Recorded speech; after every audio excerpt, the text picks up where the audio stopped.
All right. Good morning and welcome to the channel. It has been a while since I've been on. Please let me know if you can hear me. We have transitioned into a new office. It's a bit of a mess. So if you cannot hear me, please let me know in the live chat that if you can hear me or not. Okay.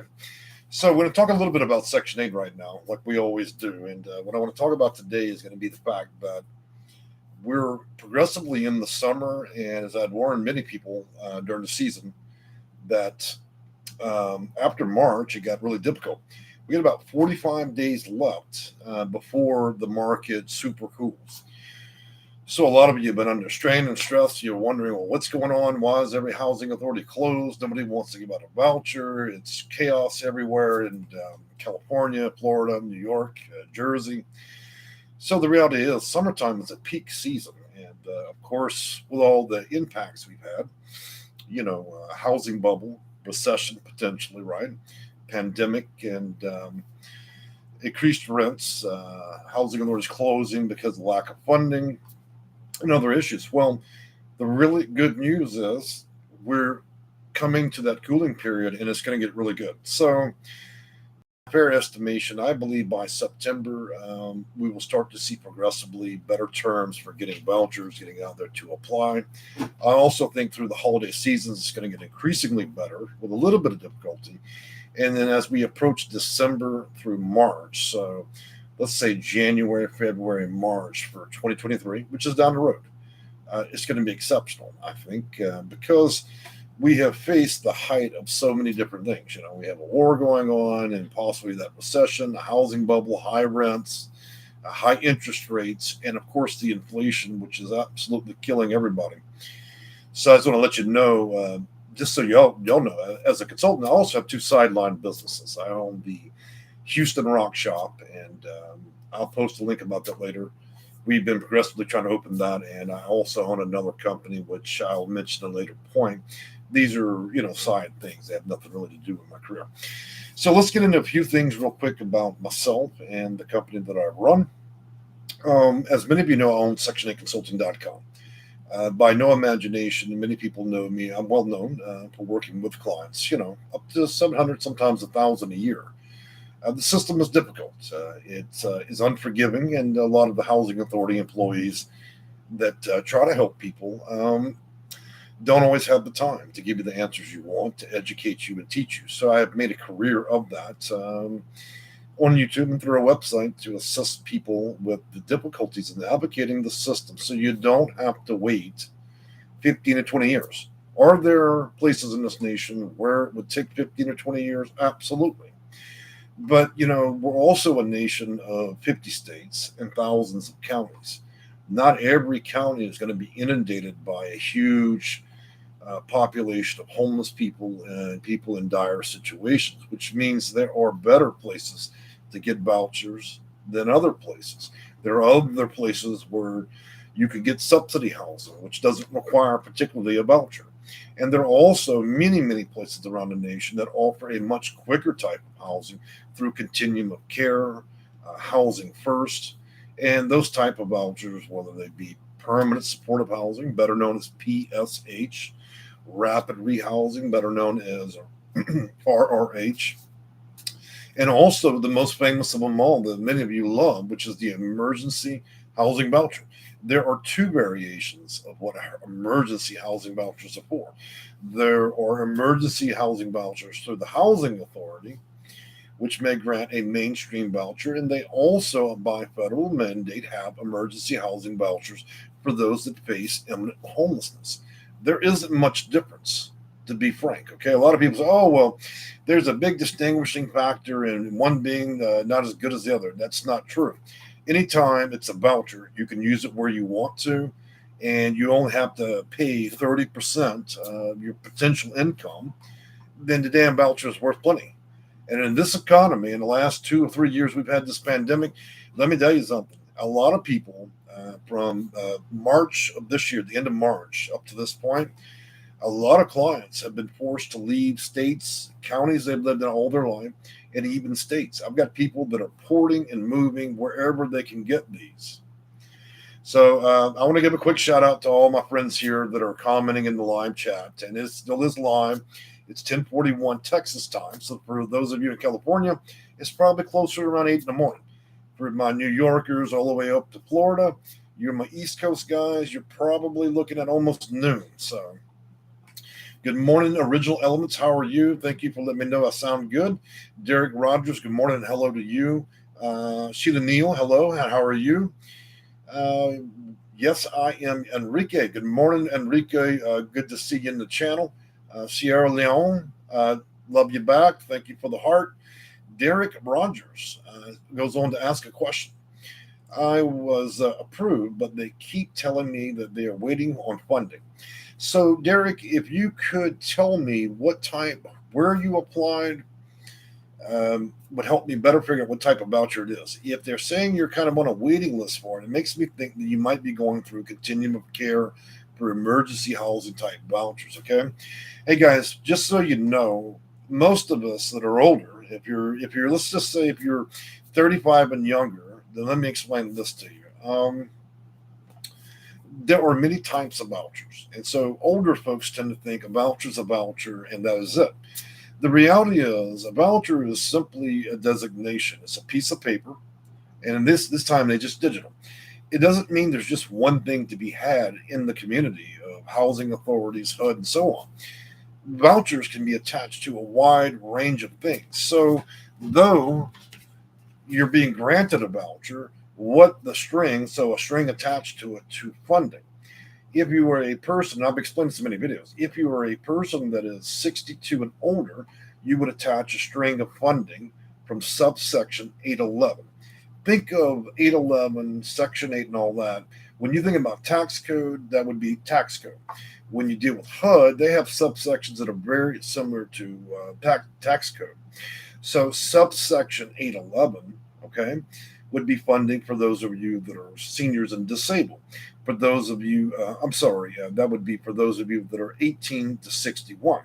And now, if you are 62 and older, then you could potentially address Section 202. That is subsection Federal Code Section 202 and be funded that way. If you're suffering from HIV or AIDS, you may be entitled to a program that would run under HOPWA, HOPWA. And so there are many different systems. So how many subsections and individual programs are there out there? By fair estimation of my count over 21 years, I would say around 138. Okay. Many of them are still present, some which are not. So a voucher is simply not a voucher. So where do these vouchers come from? A lot of you believe the only place you could potentially get this is, oh, I'm going to go down to the housing authority. That is simply not true.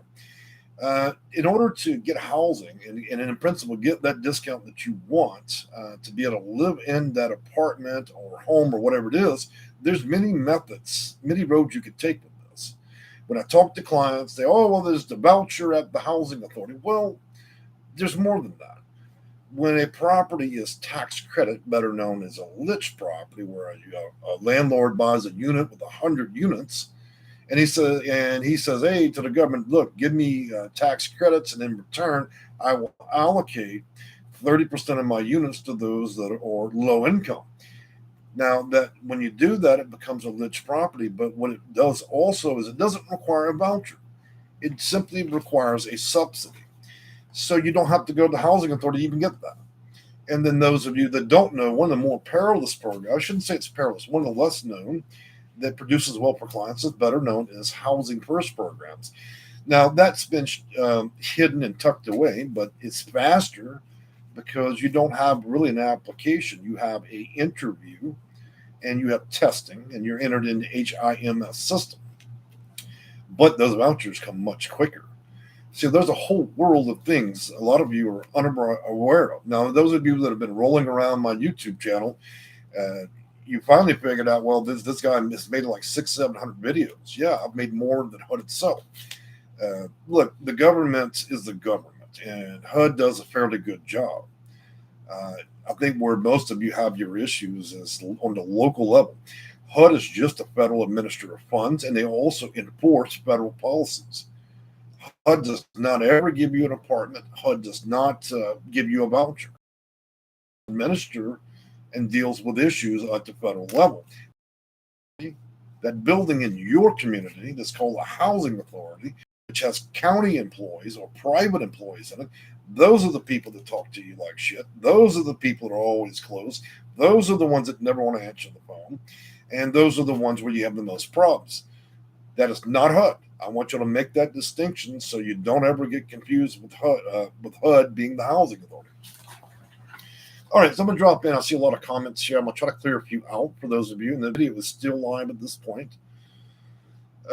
Stacy Lockwood, hey, love this channel. Well, thank you for loving us. We appreciate having you. Hey guys, by the way, I want to show you one thing.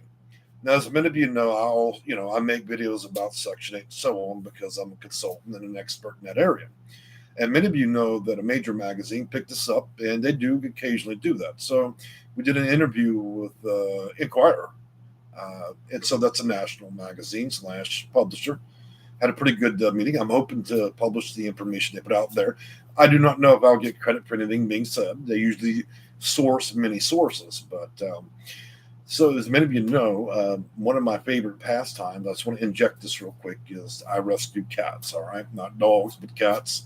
They're simple to me, and I quite enjoy it. So I wanted to show you all live the new litter of kitty cats we've got. So if you bear with me, I'll only make this momentarily, and then I'll go right back to what we're talking about. So for those of you that are pet lovers, here's an opportunity to see a little bit of a window into my life outside the office. And trust me, there are cats popping around. You just don't see them yet. So give me one moment. Because I'm only dressed executively from the top up and wearing shorts, I'm going to cover the camera briefly to grab the cats.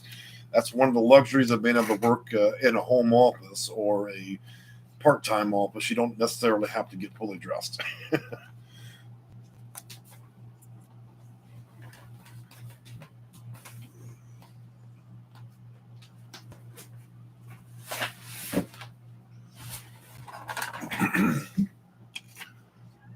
All right, I'm back.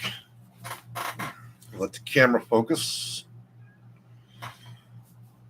Looks like the camera's having a hard time focusing. Let me just clean it up real quick. Well, it's really having a rough time. Let me know if y'all can see the video clearly, because it looks like there's an issue with the video footage. There we go. All right, as promised, I'm going to show you the kittens real quick, and then I'm going to move on to answer questions and so on. So just allow me to do at least that for those of you who've been following me. That way you can see the kittens, and we'll move on. Now, what I'm going to do is I'm going to focus the camera on them. That way I don't have to grab them. Well, that didn't work out. Tell you what, I'm just going to grab the kitten. Uh-oh. Got a talker. You hear Mama? She's going crazy. Oh, Mama, it's all right. Well, that didn't work out. So Mama Cat says no to that. So she gets very hostile if you grab the kitties. So I wanted to show you guys. I apologize. We'll do it a different time. So I don't want to stress out these little kittens. So, all right, I'm going to roll back and answer the rest of these questions here. That went very bad. I should have actually had the cats ready to go, but all right, Original Elements, good morning. How are you? And so Original Elements goes on to say, live in Chicago, Illinois. If you live in my state, go to DuPage Housing Authority. I've had some extensive dealings with that particular housing authority, like many, but I just want to let you know that. City Survivor, good morning. The City Survivor has been a very big commenter in the channel, and certainly appreciated as a supporter. So good morning, City Survivor. Hi, Houston. Hope all is going great for you. It is. It's been a couple of weeks, trying to put up this office, and the second office has been, it's been hellish, to be honest. And plus, it's 104 today and 103 yesterday. So for those of you that are around the country that live in hot places, you probably know what it's like to live in Texas. All right, Lori D. Finally, I got my choice voucher in May after 10 years. That's an exceptional period of time. You know, guys, when you get caught up in a situation where you're waiting 5 and 10 years for a voucher, it's usually in principle because either you're in an area where there's a high demand, or you haven't given enough of the most preferential answers. Okay. Um, as many of you know, with vouchers, they preference people. In other words, just like a job, when you apply, you either have a PhD or you have a GED, and so the closer you get to the PhD level, the higher consideration you get. Well, you can think of vouchers in the same manner. They look at many different elements, just like for those of you who own a business and have a website on the Google. Google considers many small factors to build you up to the top. And I've mentioned many of the things that can compel you to go much higher in a waiting list. That's often why people may wait 15 to 20 years, because their only in principle problem would be that they're simply low income. That's no longer sufficient enough reason to move a person to the number one spot. If you are a veteran, maybe a senior 62 and older, maybe you're disabled, maybe you're a domestic violence victim. So there's many different factors. Getting those factors right, it took me a long time to come to the understanding of what preferences were, how they were administered, how the housing authority viewed them, and each individual housing authority.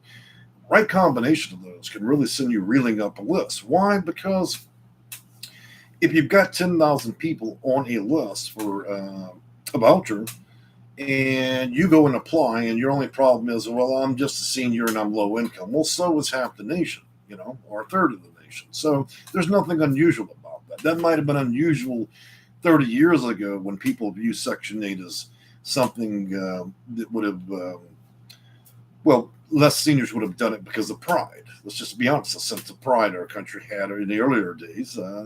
People don't think of it as much. So I guess the point is this: if you have the right preferences in place, then you will rank higher. Now, if more people enter the system and you don't have a lot of preferences, maybe you're at the number 500. But Sally, Bob, and Joe keep coming every other day, and as they enter the system, it's like a balloon. Those on top will continue to keep going higher. Those of you that don't have a lot of preferences built into your case will be at the bottom of the balloon. Well, what happens when you blow into a balloon? Just like it makes the people at the top go higher, it also makes those of you with very few preferences or things of high consideration, it will make you go farther and further down. That also explains why most housing authorities no longer want to give people what number they are. Why? Because you started in 2000, say 19, and you were number 500. Now, do you think you would snap and lose your mind if you found out that you were now number 2,000? You see why housing authorities no longer really want to give out numbers? Oh, we're so sorry you actually fell down the list another 1,500 spots. Well, how did that happen? Well, it's very simple. Another 1,500 people came in that have bigger problems than you. And so that's the unfortunate part. Look, housing authorities say a lot of things about their list. Oh, it's a lottery, it's this and that. Look, anybody that's actually read their policies and procedures does have a fine understanding of how they administer those lists. And in some rare exceptions, it is actually really a lottery. But I can assure you, those with the greatest problems are in a bubble at the top of that list. And those with the least amount of problems are all pulled in another very big bubble at the very bottom of that list. And you will remain there for a very long time. Now, over time, as a matter of federal policy, they eventually have to give you a voucher. And so they'll take 90% of the top people and only a small fraction, 10% of people that have been waiting on that list for 10, 20, and 30 years. I made a video about a lady. She actually works as a city alderman. She's part of the city government, and she was sitting on a Section 8 waiting list 29 years. They offered it at 10 years. She refused. She's still in that government office earning that check and still on a Section 8 waiting list. It was the most bizarre story that I'd ever heard, and an absolute betrayal of the system. How do you actually work for city government, but yet you're on a fucking waiting list? I don't even get that. That is a ballsy move, even actually telling people stuff like that. So, anyways, I said what I had to say about that story, and I think that she started out with the right intentions. But look, if you're presiding as a judge in a courtroom and you're on a Section 8 waiting list, then somebody probably should handcuff you. That's too much bullshit. All right, moving on down. City Survivor, Lori D. Finally got my vouchers. So we covered that one. Original city elements. On contrary, we still need guidance. I would have been lost without his Well, I'm always grateful too. The more you guys allow me in my company to successfully navigate the system with you, to educate you, to make these videos, to inform you. Actually, empirically, I get better each passing year. This gets easier and easier. In the early days, a long time ago, you guys would have been more of an experiment and a guinea pig, because the reality is it's a tough system. There's a lot. If we stacked data around 1 to 2 million pages, that's not including legislation. So you can see that even when we elect a new president, it's all new policies, right? And then each housing authority has to do it their way. And why do they do that? Why doesn't just one manual cover the nation? Because every city is demographically different. It's so are the needs and demands of that city. So the housing authorities write policies and procedures for every individual housing authority. Thousands of counties. That means I have to read all that shit. Okay? And hope they don't change it for a year. Because if they do change preferences and their policies, it means that when I'm out there doing work, working on your casework to try to expedite you through a system that's already rigged, in my opinion, then it makes it that much more difficult. And every time we elect a new president, depending on what side he leans, he may decide to underfund the stuff, and then it becomes even more egregious. All right, I'm going to take a sip of coffee before I choke.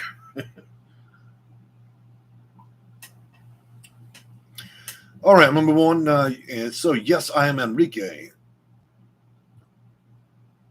Enrique was one to say unique is E is silent. I'm female. Oh, I apologize. I'm terrible with names, so please don't take offense to that. I do struggle with that, along with spelling sometimes. It's okay to be good as a consultant, but I never said I was good at spelling, grammar, and all that stuff. Y'all see that real quick with me. Even the most high-functioning people are dysfunctional, so. Good morning, Johnny Smith. How are you? How do I get in touch with Section 8 if I am blind? I do believe they have teletype with that. That's a tough one. So I know that you can hear me, Johnny Smith.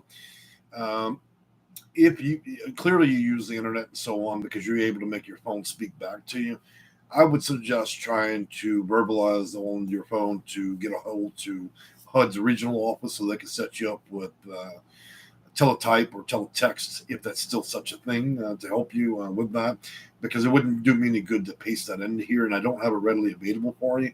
I apologize in respect to that, because to be honest with you, those that have seeing and hearing problems, I need to put more effort into making that better. Okay.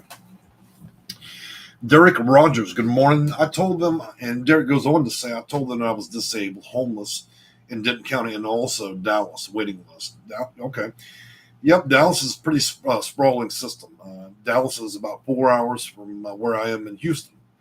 And so I've had a lot of dealings there. Hey, guys, I want to mention one thing. As a consultant in vouchers, which are federal vouchers, okay, let's think about that, federally funded vouchers. I do not just work in my office. I don't just work for people in the neighborhood, the house left and right of me, or just in the zip code. I have clients in all 50 states. I don't know why people ask me that. Section 8 doesn't just exist in one zip code. So if an understanding of the system means that if I'm doing this for this long, I'm serving the contentious U.S., and that's all zip codes and counties and housing authorities, and roughly about 4 terabytes of data for all their manuals, okay? So if anybody's wondering that I only serve the people of the city of Houston, that's not true. I have extensive dealings across most states, and very extensively in New York, Florida, Texas, California, and so on. Let's see. Original Element goes on. Now that I have the voucher, finding a location is almost impossible. Well, I always did say that, winning the voucher, I always tell clients as a joke, yeah, you get the voucher, don't pop the party champagne yet. And pass out on the carpet, because you're going to wake up tomorrow face down on that rug and think to yourself, well, I got a voucher, but I don't have a place. So part of the problem, let's talk about that problem of housing and utilizing vouchers. It's the second most shitty part of this deal. So you win the prize. I hope you win the prize, you get the voucher, right? So we think that's celebrations too. Well, we had a very unique situation happen. It's called inflation and a housing bubble. Now, do we really have a bubble? Well, we can argue that to hell and back. But I think the point we should argue and take in consideration is simply this. Housing as it stands, everybody owned a home and landlords owned their buildings. They've been renting to Section 8. It was a lonely property, barely making it. Maybe it was even a slumlord. That property was worth $500,000. Then the housing market explodes, okay? Why does it do that? Because the government gave a lot of incentives, low interest rates. So now the slumlord and his cheap property, suddenly his property is now worth $3 million, no longer $500,000. You see how that evaporated. You've seen huge segments of people around the U.S. that were staying in these super low income properties. It was never a problem. Now everybody's trying to sell the building while it's finally worth more than a wooden nickel. Everybody's trying to sell it. They're kicking out everybody with a voucher. But that went on for a while, big prices and inflation. We talk about inflation and complain about the government and inflation and all that, but what do we sit here and do with the house and everything else? Everybody's buying and everybody's trying. You can't even go to Walmart without paying double for something almost. So it's not even businesses anymore. People are literally price gouging each other. People buying houses with no other intent but simply to go and sell it to the next asshole for twice the amount. It's crazy.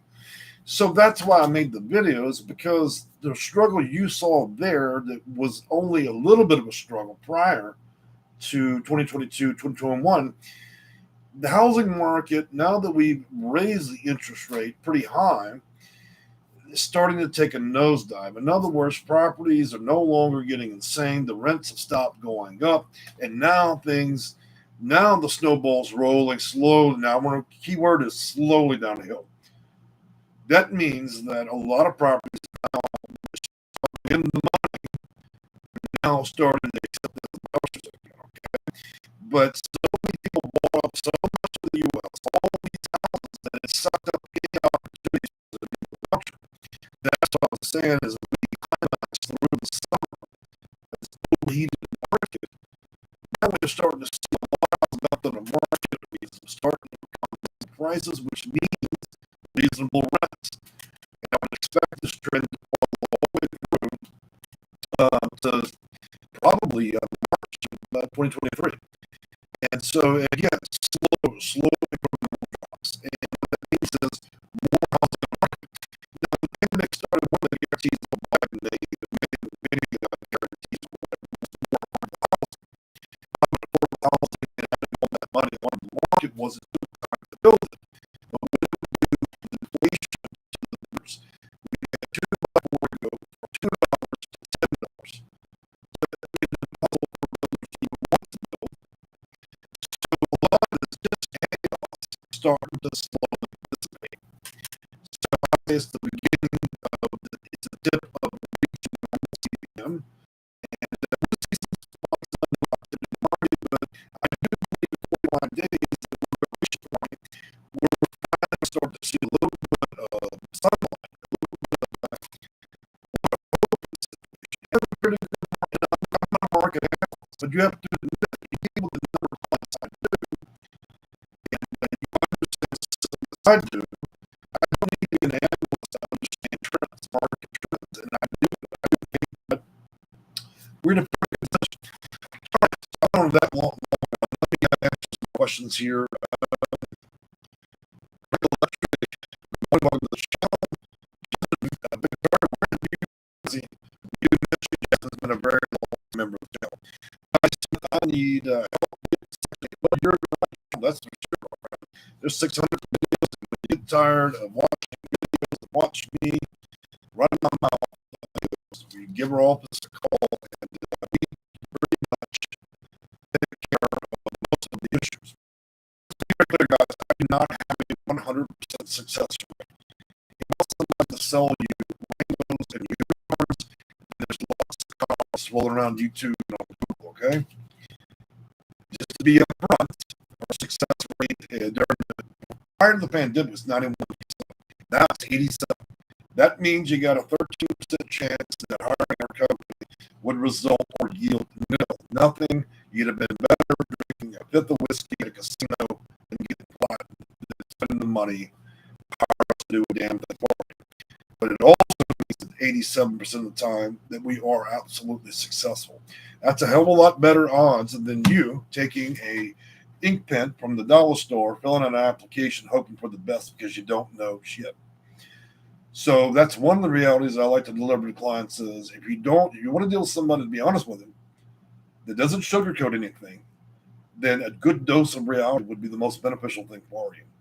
Otherwise, wandering around YouTube looking at channels that are making tips and tricks, all that trash don't mean anything. None of those people have read a single policy procedure. They never dealt with the housing authority. This is just nonsense for them to go and make a few nickels so they can pay their light bill. Okay? Those are not consultants. They're not professionals. They have no idea what's happening. Okay? I've got people there's a guy that wrote a book. His suggestion was take a pizza to the housing authority. How fucking stupid do you need to be? If my consulting advice is that you go buy Sally some donuts at the housing authority, then we're all fucked. So beyond that, y'all also, for those of you who are church-going and good Christians and other things, you may find my profanities a little bit unlikable, but I can assure you it does not affect my ability to get the job done, okay? I find that the quality of using sometimes profanities, I like to address all types of people, whether we're talking at an executive level or whether we're talking street talk. I need to be able to appeal to everybody. So I do find that using profanities occasionally is acceptable. All right. Let's see. I got to tell you, you guys are really tearing it up on the channel today asking questions.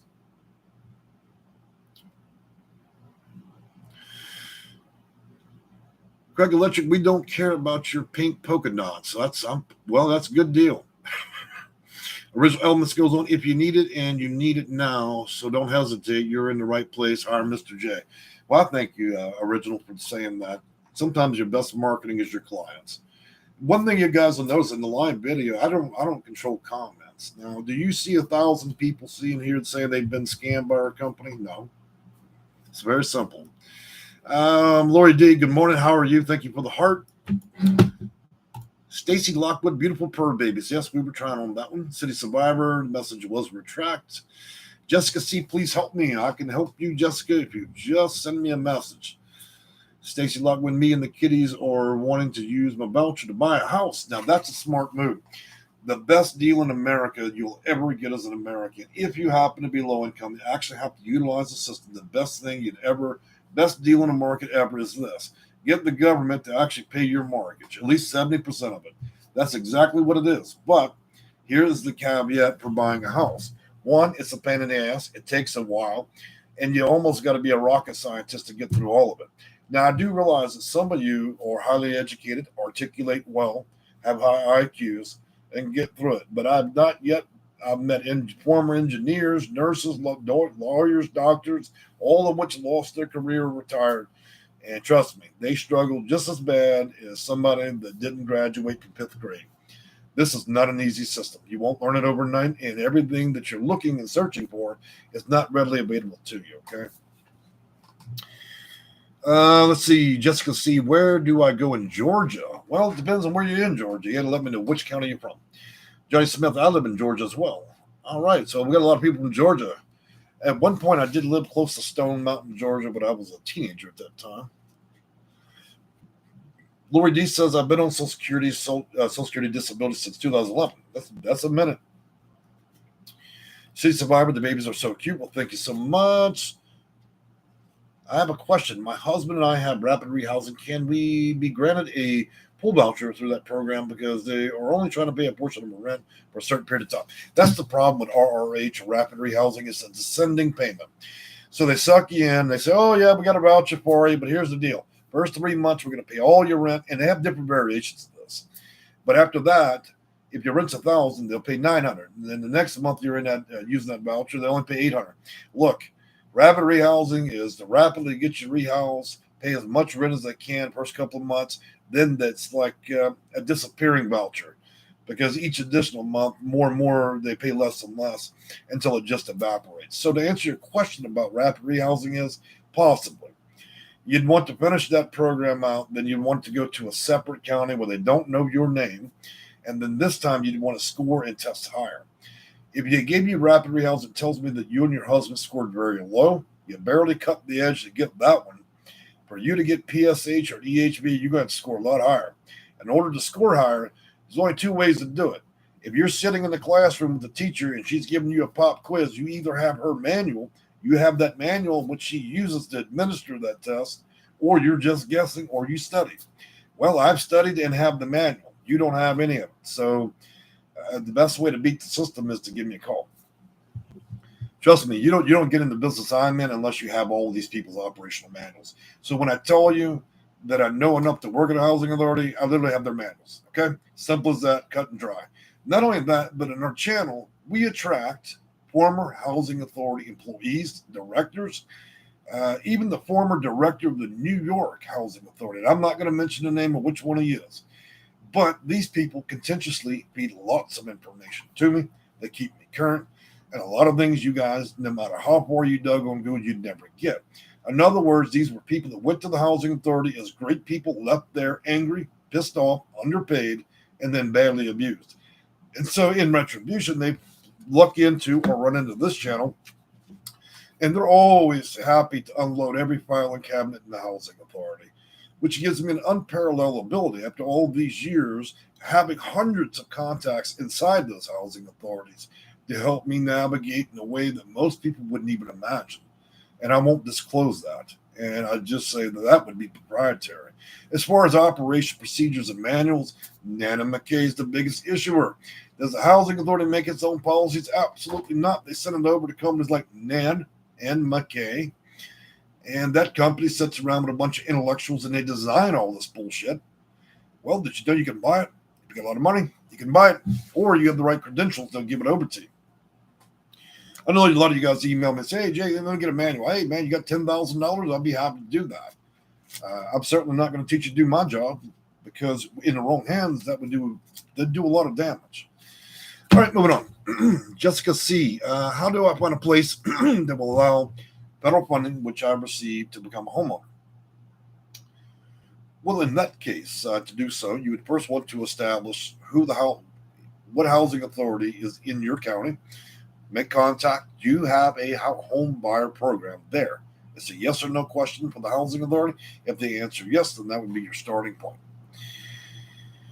Lots of hearts and thumbs up. Craig Electric, what city said?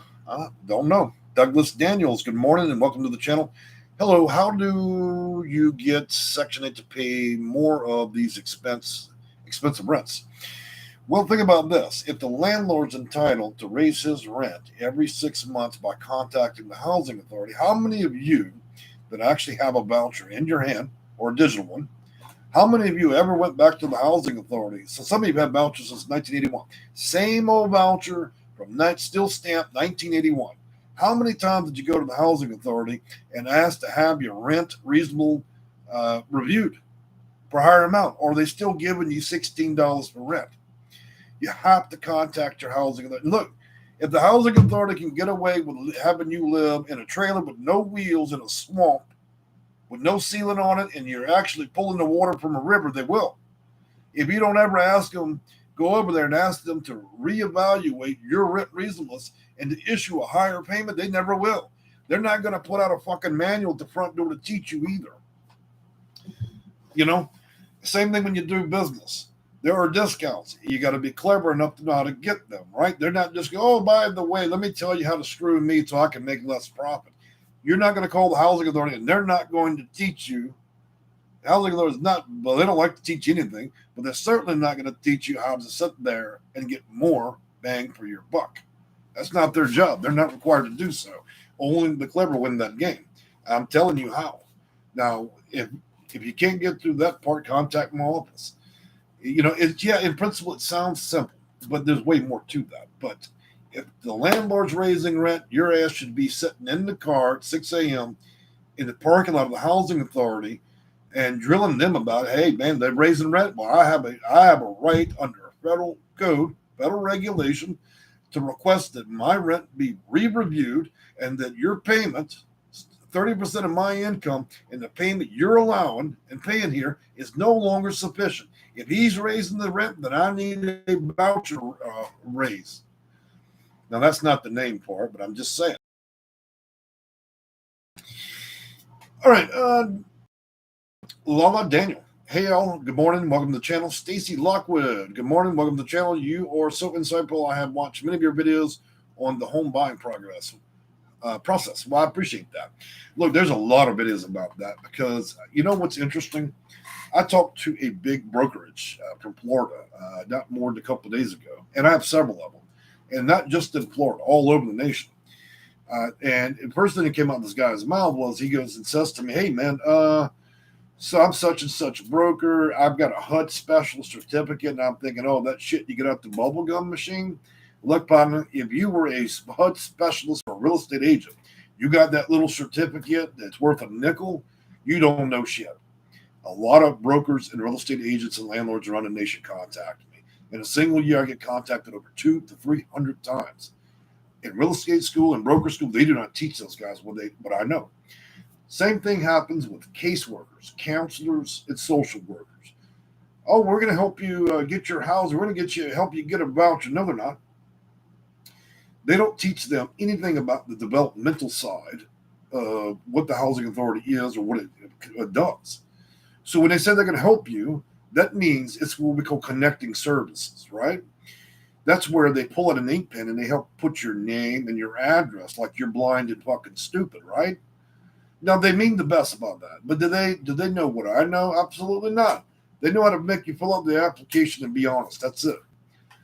That's the extent. There is no format in which a caseworker, social worker, any of them take anything that would qualify them beyond maybe a raindrop of what I know with housing authorities to actually assist you. Just like when you guys land in a bad situation, you become homeless, you in a shelter. So you're sitting at the homeless shelter. Oh, the caseworker is going to fix your world and get you housing. You speak to that person one time, and then what did they do? They pulled out a pen from the dollar store, filled up your name, your address, and that's the end of your casework. Yeah, they're gonna help you get housed. They're gonna help you fill out the application, and now it's your problem. So you know how many nonprofits, charities, and churches have dumped their caseload on my company, have called me, hey, you know what? We love collecting checks. We're loving these new leather sofas and chandeliers. We're a 403 robbery. We were just wondering, since we couldn't get anybody the last 25 years a fucking house, could you take on our clients? Well, of course. Let me assist you with your scale. We're going to, for a nickel a day, we're going to help a homeless man. I see that shit all the time. They're going to help people get out. They have no idea, seriously. And I admire some of the young adults that are coming out of class for casework, counseling, and social work because they really are great. But they're there to make you feel good. They are not experts in housing. They certainly don't specialize in Section 8 housing. And those that have gotten their specialist certificate, you know, the same thing you used to get in the cereal box when you did so many push-ups. That's all that is. You ain't specialized in jack. It just means they trust you. It doesn't mean you read any manual. It doesn't mean anything, really. To me, I could go print one out, too. I could print out all kinds of pretty little certificates and hand them out to the children in the neighborhood, you know. All right, moving on. So, Craig, the audio's breaking up. Should be doing better now. I accidentally hit the table. Renee Brown and Daddy. I like that name. I can't hear you clearly. I'm sorry. Audio real bad. Sound cutting. Also restarted the video choppy. Audio choppy. Cutting out. All right. Hopefully the audio, see there was a spot there where the audio was bad. That might have been the internet connection, so I apologize about that. When you live in the country, that does happen. Jackie Ironman, I'm in Florida, SSDI and disability, 60 years old. Well, good afternoon, and glad to hear that. Jackie goes on to say qualify for Section 811. That is a potential, one of the many potential types of funding / voucher you could potentially get at that age, yes. Craig Electric, yeah, Florida, Jackie Ironman, I need your help. Well, I'll tell you what, guys, if you need help, let's talk about help. I'm going to post some links. That's the links to my company, okay? First thing I always let you guys know, make sure, one, we're filed with the Secretary of State, that we have all our business documentation in place. We're licensed to do so. We have no liens, holds, judgments, federal investigations, Department of Justice looking at any of that. You don't survive making 600 videos over all these years, okay? You don't survive making a live video with people live chatting if you burned a bunch of people. So I always say due diligence would be best. Read reviews. We have lots of those. But let's be candid and honest. Anybody can buy reviews. I don't buy them. I don't engage in that. I don't even ask for them. But it's a useful tool if they're honest. So we have lots of reviews. I would encourage you to check them out. They're worth whatever you believe they're worth, okay? Look, help is out there. There is a couple of situations in which you can get help at no cost. You could potentially call 211, okay? 211 or 311, depending on the part of the country you're in. 211 and 311 are information lines. It means there's a person there making about $3 an hour that will get on Google and give you a number. That number may or may not work. That's 211 and 311 put all together, okay? Your second option would be calling the housing authority. Occasionally, when they can afford a light bulb, they will turn it on. Occasionally, when there's not a pandemic, they may have more than one employee working there, and they may or may not answer the phone. If you do get them on the phone, the housing authority, I would like for you to attempt to get them to teach you anything. If you get them to do so, and they want to do prayer circles and bring a turkey to your house, and maybe Meals on Wheels, and they want to know how your life's going, let me know. I don't know of many housing authorities that give a damn. However, constructively, there are some housing authorities that do a fantastic job. Many do not. Your third and final option is you can call a HUD specialist.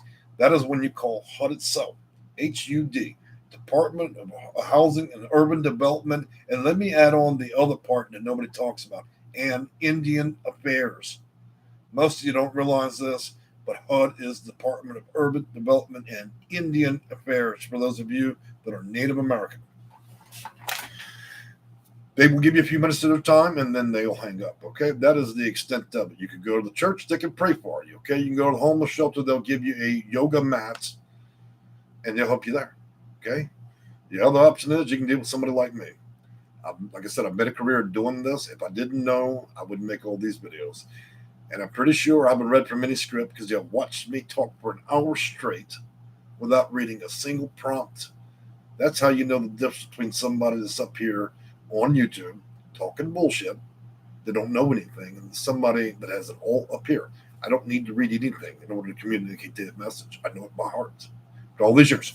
So due diligence, my friends. So if you do need help, reach out to our office. The worst that could happen is I can tell you know what, if you got a bad case, we're not interested. And I do turn away a lot of cases. In fact, I turned away one this morning, and I turned away one the other day because the guy was neurotic, and I didn't feel that would have been appropriate. We also work with people that have schizophrenia, bipolar, multiple personalities. So why do I work with these folks? Because there's only a handful of consultants like myself in the nation left. And most of them like only the people that are easiest to work with.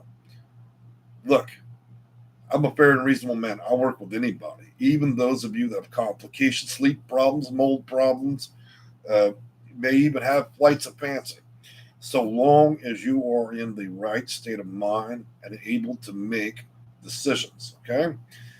And long as you're able to cooperate in your case. So in other words, I take on cases of people that are absolutely hopeless the situation. I can tell you about a lot of cases where I dragged entire families that were sleeping in a tent in the woods, elderly, rotting and dying at homeless shelters. And many of my clients have been able to avert being kicked out of their apartment, losing everything, many of which, and not only that, but I've dealt with immigration issues from people that come from the war over there, okay? People from Saudi Arabia. Look, lots of people have dual citizenship, born here, moved back to see family in another country. So I work with a wide variety of people. So, the story is as long as you want to tell it. All right, Renee, Mr. Rondetti, can I speak and ask for an adjustment to do electric prices are going up? That's a potential. I don't know whether or not you're master metered or metered, so I don't know your situation with your electricity there or how that's being administered, but there are programs for that. Teresa Dickey, hi, Jay. I have an assault misdemeanor from 10 years ago. Let's talk about criminal records real quick because I think that is a big novel and curiosity. First story I want to tell you about, I had a guy robbed 10 banks, spent about 15 years in a federal prison. How long? One, did Did I actually accept that client? How many people can answer that question?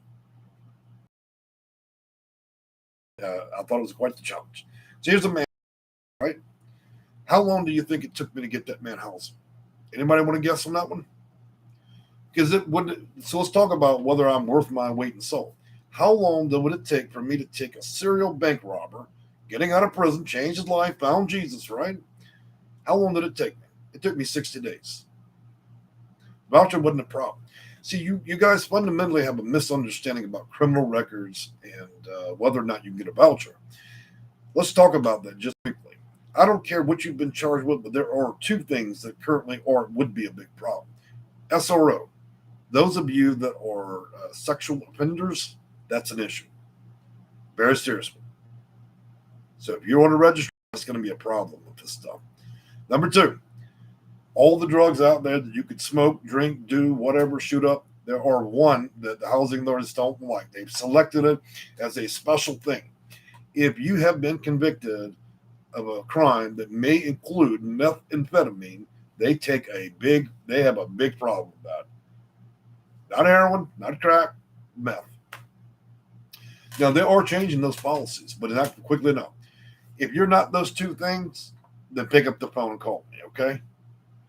So, by the way, guys, criminal records, you might be delighted to know that most housing authorities are not going to spend $150 per criminal check on you. They're not going to spend that extra money to search the whole nation. They're not going to search the last 55 years of your life while you're now living in Florida. That little housing authority is not going to be searching when you were out there in 1943 in Alaska. Okay, so let's just be real about this. If you have a crime you've committed and you left that county, your odds increase almost by 80% that it's not going to be an issue. If you've left that state, it becomes even higher, okay? Now, some housing authorities that have the time and means to do so, and let's talk about housing authorities and funding. A lot of them got money to sit there and figure it out. But here's where your problem was with all these criminal records, okay? So you've been out there, you're gang banging, you're smoking crack, who knows what, right? You change your life, you get back, you see reality again. The big problem is the landlord. Most apartment complexes do not want somebody convicted of any crime. That's where your problem's going to be. So can I get you a voucher? Yes. Yes. In most cases, absolutely. Will it be a problem with landlords? Absolutely. But a lot of you guys need to go private markets. Vouchers can be used in more places. A lot of you guys get disciplined. Oh, well, I've got 3 felonies. Now I got a misdemeanor. I don't know how. I've got 3 felonies, and now I've got a voucher. I can't believe I even got one. And then you run over to the nicest apartment complex you can find. This, you know they're going to run your DNA at that thing. And then you cry about it. Look, I'm sorry, guys. If you've been convicted of a crime and so, yeah, you go on to get your voucher, you're not going to get the nicest house. Okay, that's a reality change for some of you. I had one guy, he called me, oh, yeah, man, you know, I managed to get the voucher, and I'm out here, and I'm looking for this house to use as a voucher. I don't understand why Thomas and McKay's skyscraper wouldn't let me rent. They said I had a record. Some people don't get it. So, yep, you're just going to have to rent from private landlords, and you're going to rent from properties that are older. There's lots of mom and pop apartment complexes, 20, 30 units. Look, the only thing they want is rent. They're not going to spend $90 looking to see if you committed a crime in every zip code in America. But the thing about it is, it's going to take a lot of time to find it. And for those of you that have crimes, so you guys think it's about the amount of time that passes. It's not about the amount of time that passes. It's about where the crime was committed often. I know in the city of Houston, 20 years ago, more than half the complexes were only searching in the county when you apply. Nothing would have shown up. All right, I've covered that. I'm going to take a sip of coffee and we'll move on to the next part of this.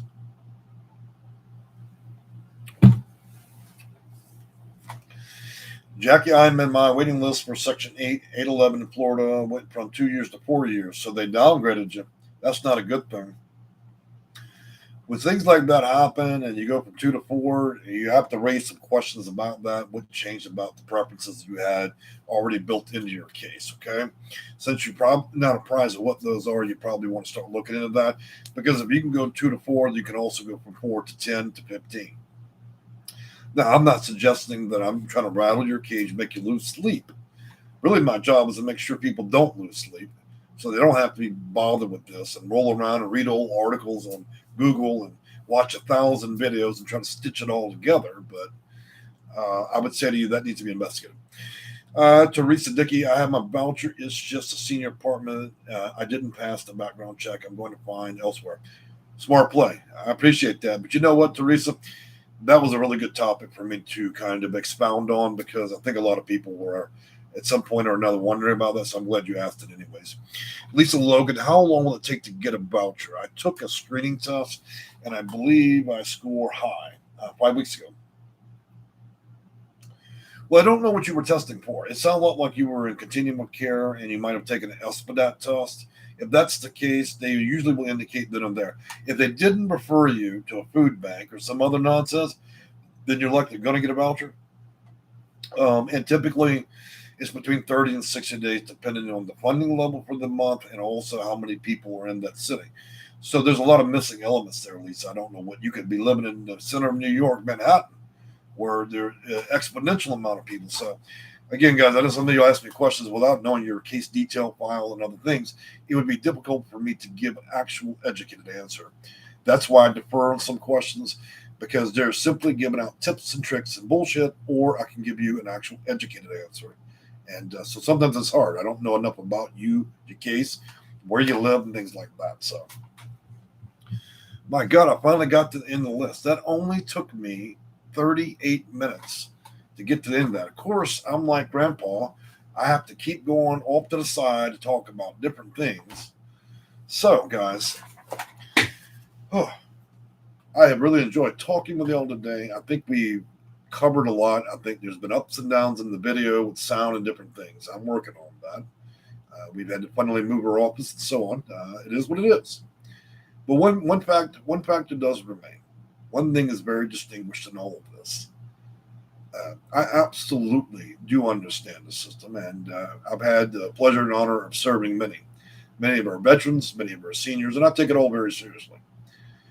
If you're out there and you're wondering around trying to figure this out on your own, and you get tired, you're tired of tossing and turning at night, you're tired of stressing yourself out, worrying yourself to death, you're tired of listening to people who don't know what the hell they're talking about, and you just want to get to the point to get a voucher.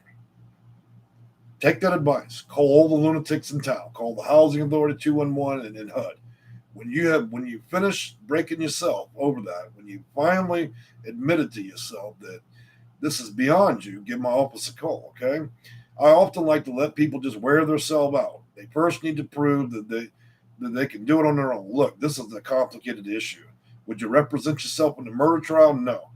No. You'd be wise not to try to do this shit on your own with this. I encourage everybody to try. Occasionally, all the stars will line up, and you'll walk in the Housing Authority, and then Sally and Bob will print you out a voucher. But that would be mythical, right? You know anybody where they just drove? Oh, excuse me. Could you just go ahead and print me out a voucher real quick? I'm having trouble with rent. It don't work that way. So once you come back to reality and you figure it out, it ain't worth you spending 400 hours over 2 months with your hair falling out to do all this. Call my office. I'm good at losing hair and stress. Trust me, this is what I do for a living. I love misery. It loves me. And, a lot of you call me, hey, I talk to other people nasty there. Look, I'm really good at being nasty too. When you do this so long, let me tell you something real quick. I've learned how to talk shit right back to the housing. I make people, we call them up the housing authority, say things to them to get them in such a twist they're ready to quit their job. Trust me. Part of understanding this, and I want to put this in the most basic way, part of understanding and dealing with the housing authority is simply this. These people are overworked, they're underfunded, and they just don't give a damn, okay? Maybe they did when they were bright-eyed and bushy-tailed first started there, but over time, they get wore out. It's too much, very little that they can do to help people anyways. So just like somebody that may have been charged with a crime and they get arrested, they go to jail. Now they need a lawyer, right? Why do you need a lawyer? Because what does the lawyer know to do? You can go to the law library and get the law books, right? Does that mean you're going to be able to get yourself off? No. Same thing here. I've studied this 21 years. I understand what the loopholes are. I understand how to manipulate the system, to work the system, to work within the legal bounds of it. And the biggest thing is, just like anything, there are loopholes. And that's exactly what my clients do. If they don't want me to do that, then one day I guess set their whole session in Congress and then they'll change the fucking rules. Until they do, I will continue to carry Mary and Bob right through the loopholes, okay? I don't ask my clients to lie. I don't ask my clients to deceive or do any of that. I don't need to. If I know that doing a certain action for my client is going to sit there and chop 98 years off their weight, then I'm going to do it. Now, is it that magical? You call me, oh yeah, well, Jay says, oh, you are fools out here and you're waiting 15 years and I'm only going to wait 10 minutes. No, let's not be foolish. Even if you hire me, it's a pain in the ass. It's a lot of work. You have to participate, and it still takes time. It takes a lot of time. And so I don't want you to ever confuse the idea of easy. But the reality is I handle 97% of this. When I need you, I will let you know. A lot of people call me, well, I need to know. No, you don't. Look, you're just messing with me now. Please let me do my job. You don't need to badger me every day. If I didn't know what I was doing, people would still be listening to me, okay? All right, so moving on, a few more comments. Lisa Logan, how long will it take to get a voucher? I took screening tests, I believe. Okay, so I already answered that question. JW, is it possible to get an emergency voucher in Maryland to move away to Atlanta due to domestic violence in Maryland? Under imminent threat. So if you acquire a voucher in any specific area of the nation and you're under imminent threat at the point of receiving that voucher, well, there are some loopholes you could I won't say exploit. There are some loopholes you could use. If it's framed up correctly, it would virtually force the housing authority into giving you a voucher and then watching you walk away with it and exclude the 12-month rule. That's why people hire me. If you don't know how to play the game, and it isn't. Let's talk about the game real quick. The housing authority does vouchers, right? It is a game. It's a broken system. It's been rigged for a long time. It's like a lollipop machine. You keep feeding it money, but they don't want to give you anything. And then when you finally get something out of it, the people that run the lollipop machine get mad about it. Almost like that you're actually pulling a voucher out the housing authority woman's purse. She gets viciously angry. Well, how did she get through it? We didn't make her wait 98 years. I can't stand that woman. That's what they say about all the clients I get vouchers. They can't stand me either. All right, so there's possibilities there, okay, especially with domestic violence, but there are questions that need to be raised about domestic violence. There are certain policies, procedures they follow with domestic violence. There's a very definition of domestic violence as well. All those criteria must be met in proper procedure. And when I say proper procedure, I mean my own procedure that I follow, which means that if we can find it, Title and Code, Title 24, or under the 1024G, or sub-regulation, or federal regulation, or Cornell law, and we can find a subsection to address that particular part, there might be a way to walk in, grab a voucher, and then walk away to another state. I say might.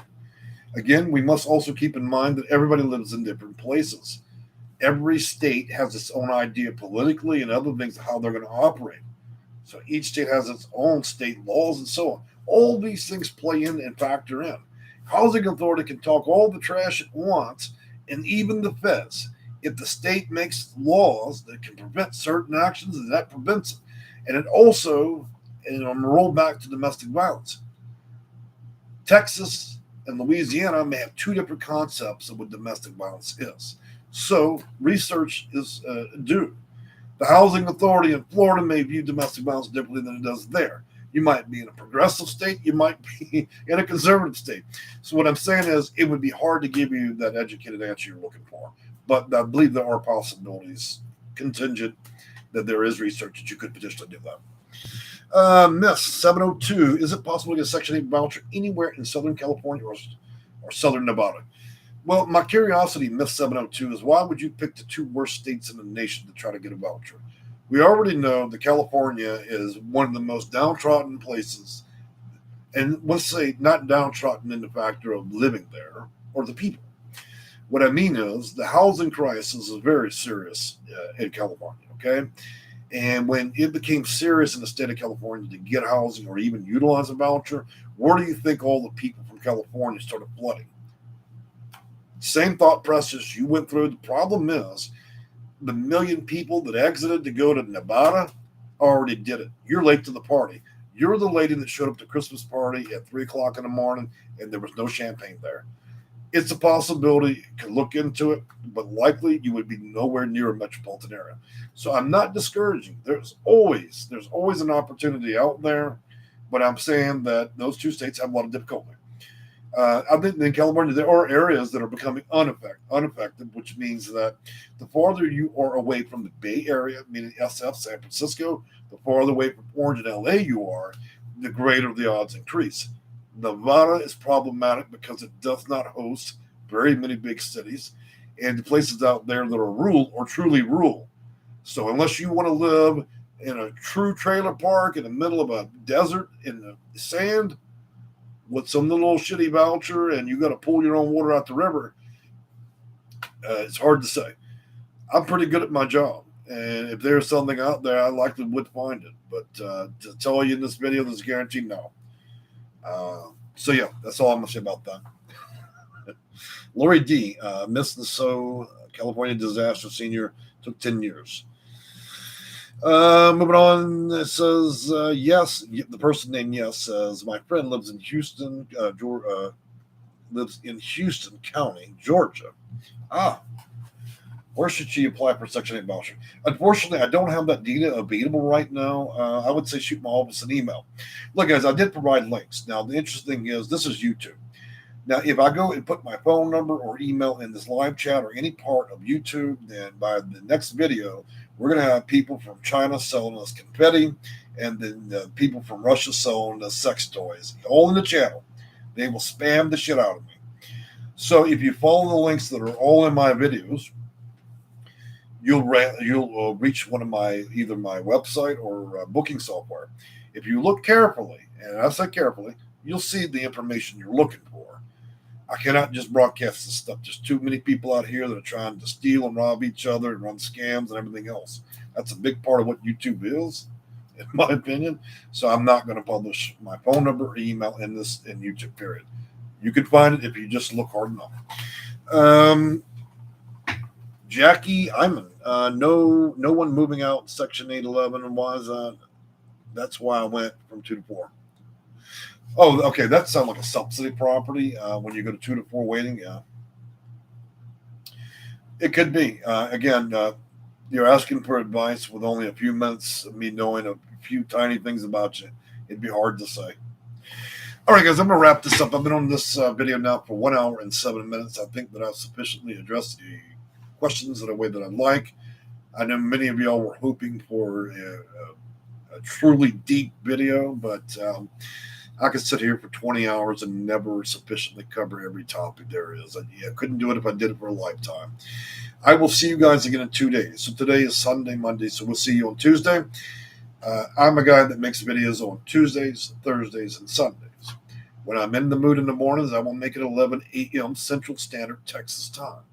If I'm not in the mood in that morning, then the next approachable time for me is usually 6 p.m. on Tuesday, Thursday, and Sunday at 7 p.m. 7 p.m. Central Standard Texas time. Not California time, not New York, Texas time. All right, guys, and sometimes I don't make videos at all, okay? So, I'm like anybody else. I like to do things when I'm in the mood, but those are the most predictable days and times. And so if you want to join us again for, a little bit of profanity, education, and the possibilities of getting vouchers and understanding these markets, then I'm certainly the guy to talk to. All right, I've enjoyed seeing you guys, and next time we're going to be showing the new kittens in a more less egregious way. All right, y'all have a good day. Bye-bye.